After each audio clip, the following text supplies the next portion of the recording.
Welcome back. Minister of Foreign Affairs Badr Abdelati affirmed that relations between Egypt and the African countries have formed a deep civilizational and humanitarian bond and a unity of destiny. This came in his speech during Egypt's celebration of the 63rd Africa Day held at Cairo University to commemorate the founding of the Organization of African Unity in 1963.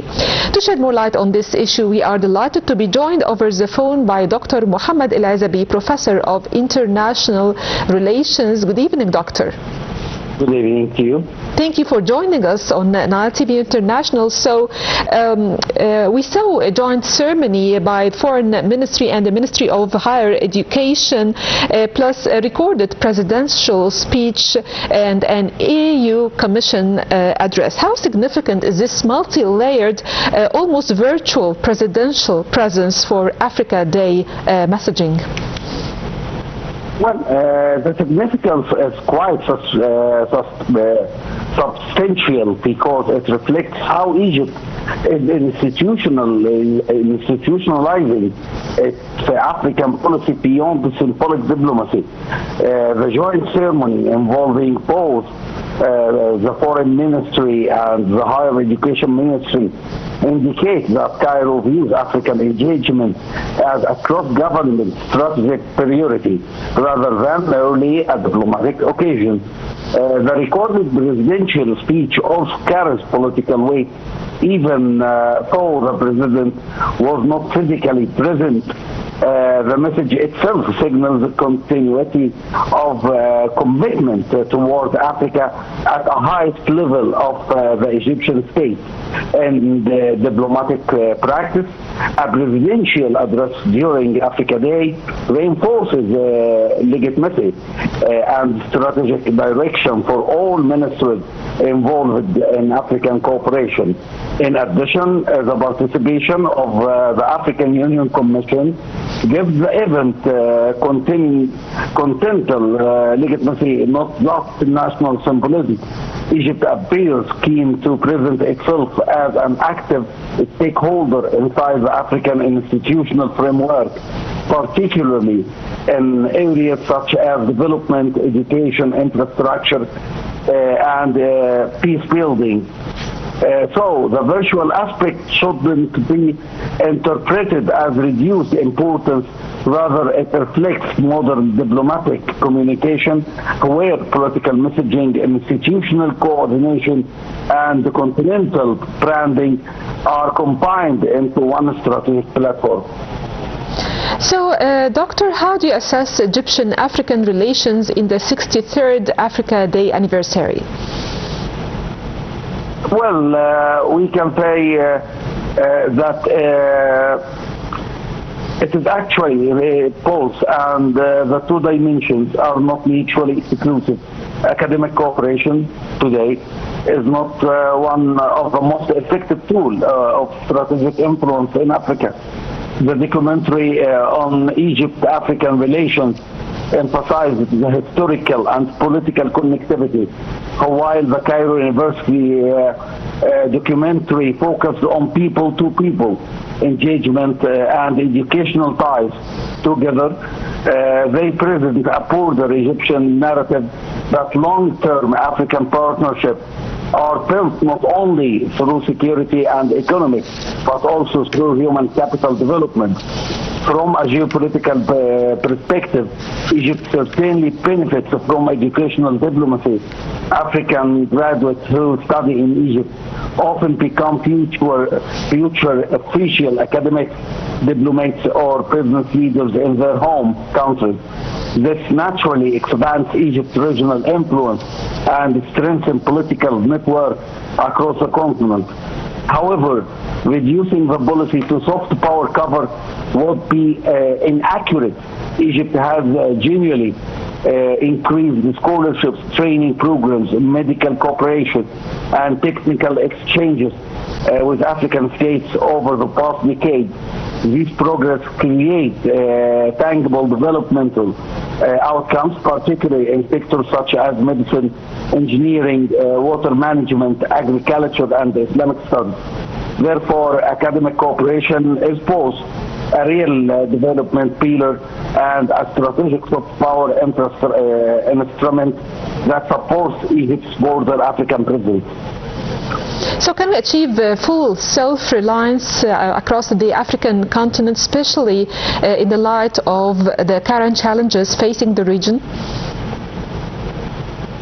Well, yes, Egypt can point to several measurable contributions aligned with the African Union's Agenda 2063, particularly in infrastructure, regional integration, energy connectivity, and human development, expanding intra-African trade through support for African continental free trade area, investing in cross-border infrastructure and logistics connectivity, providing technical and medical training programs for African professionals, supporting peacekeeping and post-conflict stabilization efforts, enhancing electricity interconnection projects with neighboring African states, promoting digital transformation and telecommunication cooperation.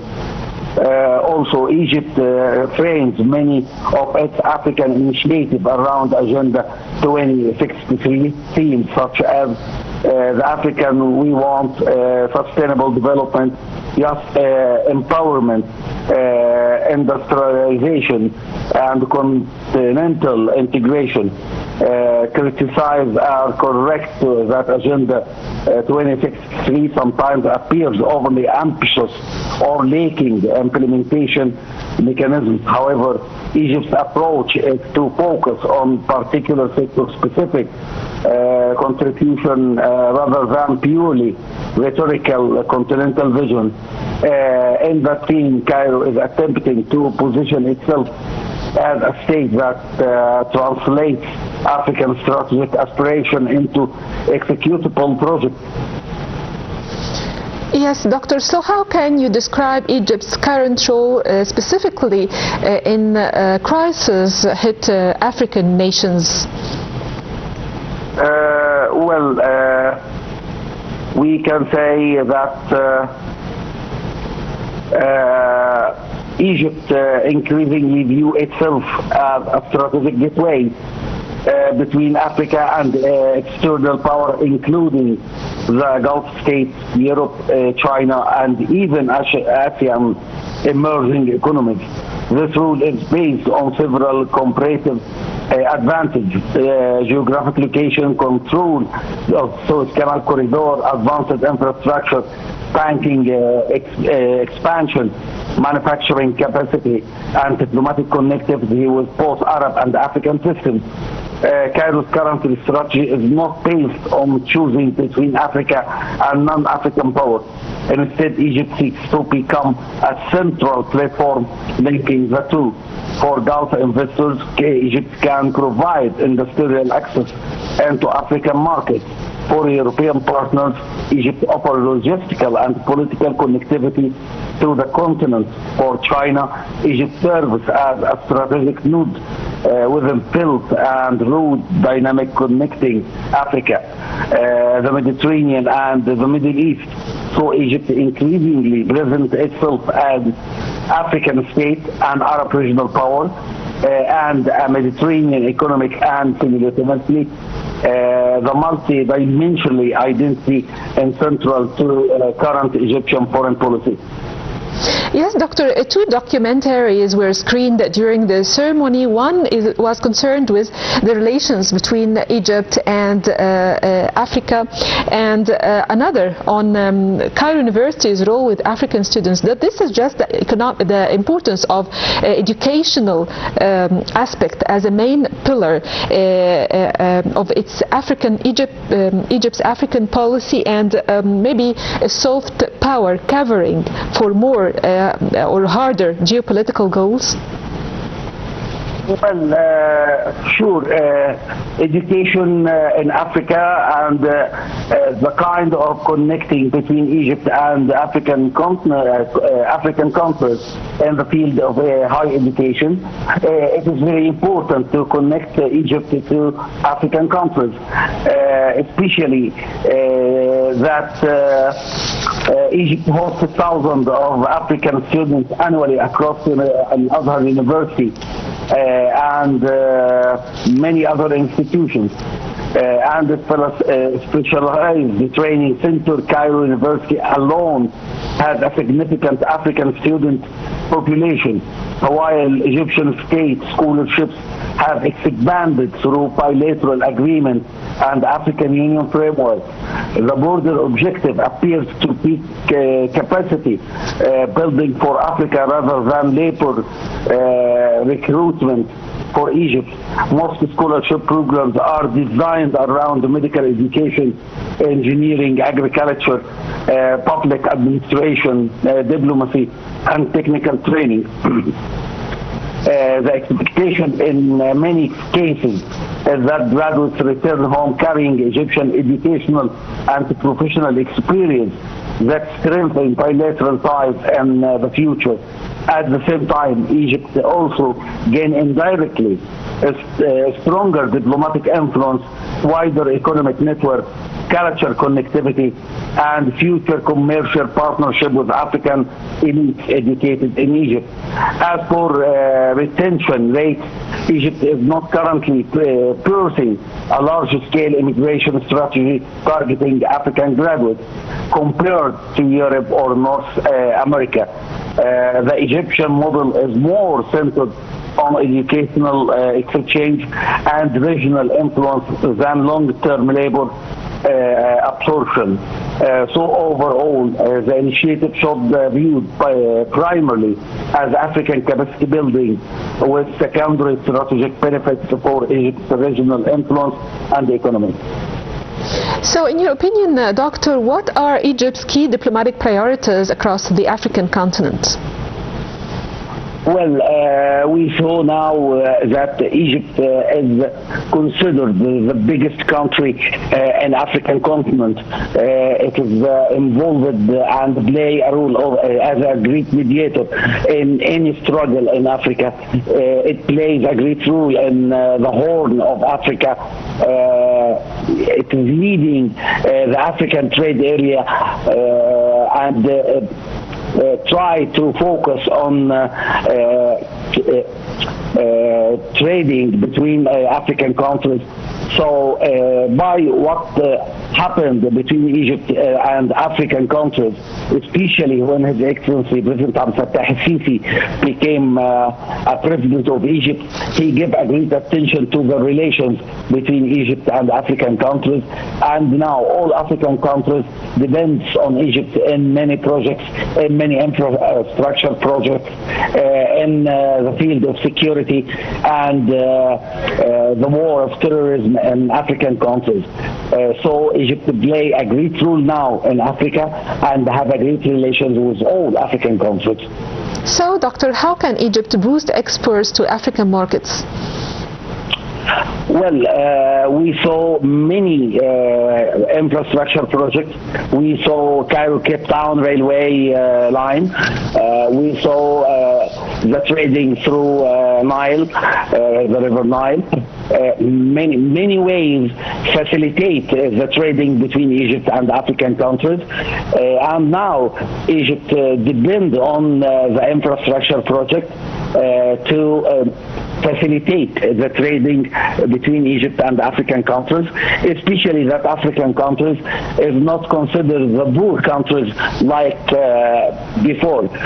Now they have a lot of wealth in their lands. If Egypt succeeds to have a great power and projects on using this wealth, it will make a dual advantage for all Egypt and African countries. So, Doctor, how do you see the importance or the significance of the role of the private sector, Egyptian companies in infrastructure projects across the African continent? Well, we saw a very important project which made by the private sector, like Al-Mawli Al-Arab in Uganda. Without mentioning names, okay, Doctor. We saw a great project. Hello? In general, without mentioning names, we are just talking about the private sector in Egypt and its role of played by the private sector companies in infrastructure projects across the African continent. Okay, we saw the biggest dam on Uganda, which made by the private sector, Egyptian private sector. Many infrastructures projects like hospitals and schools, also made by private sector's companies. So the relations between Egypt and African countries now support the private sectors to have agreed projects in African countries. And it gives Egypt a lot of advantages by using the hard currency from the private sector and give a lot of working chance for Egyptian youth in African countries through the private sector company. Yes, thank you so much, Dr. Mohamed Ezaby, Professor of International Relations, for your information and insight. By this, ladies and gentlemen, we come to the end of tonight's episode of your program Newsroom Live. That was Lamia Abdesattar. Thank you for watching and stay tuned for more.